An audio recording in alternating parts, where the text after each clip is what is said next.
When I attended Bournemouth University 22 years ago, things were very different. I was from a single parent family. I had a full maintenance grant. There were no tuition fees. The situation in the current time is very, very different. I would not have been able to go to university to study, to get my degree and make a positive impact on my community. So the Green Party of England and Wales is committed to ending tuition fees across the board. We have costed this. It's going to cost £4.5 billion over a 5-year term. We are also committed to cancelling student debt issued by the Student Loans Company, and we would reintroduce student grants at a cost of £2.2 billion over a 5-year term. We think that it is hugely important that we have a well-educated youth in this country. Also, by just supporting STEM subjects, you're putting a tax on creativity and the creative arts, which I don't think is fair. I would just like to cut in here, Alistair Keddie from the Green Party. Firstly, I don't see migration as the primary issue for poor housing in this area for students. You should do. Well, we've had successive failures of government policy over the last 20 years. There were only 20 affordable homes built in the last year in the Bournemouth area. The real problems are bad landlords exploiting their tenants, substandard accommodation. There are students who are living in houses over the winter without central heating, without hot water, and that is absolutely disgraceful.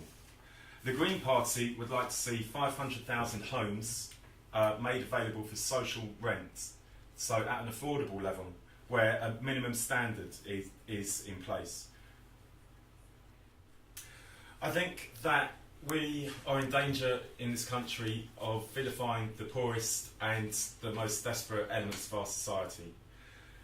We have a situation where the media characterises migrants and benefit claimants as scroungers, and I really think it's disgusting. You have programmes like Benefit Street, Immigration Street, but you don't have Tax Evasion Street, Banker Bonus Street. Our eyes are being taken off the people who have really pulled our society down. It wasn't migrants that put a £250 billion bad debt on the country's balance sheet. It wasn't migrants that have successively failed to build social housing, schools and hospitals over the last 20 years. This is a red herring, it's a bait and switch technique. We need to focus on the real issues.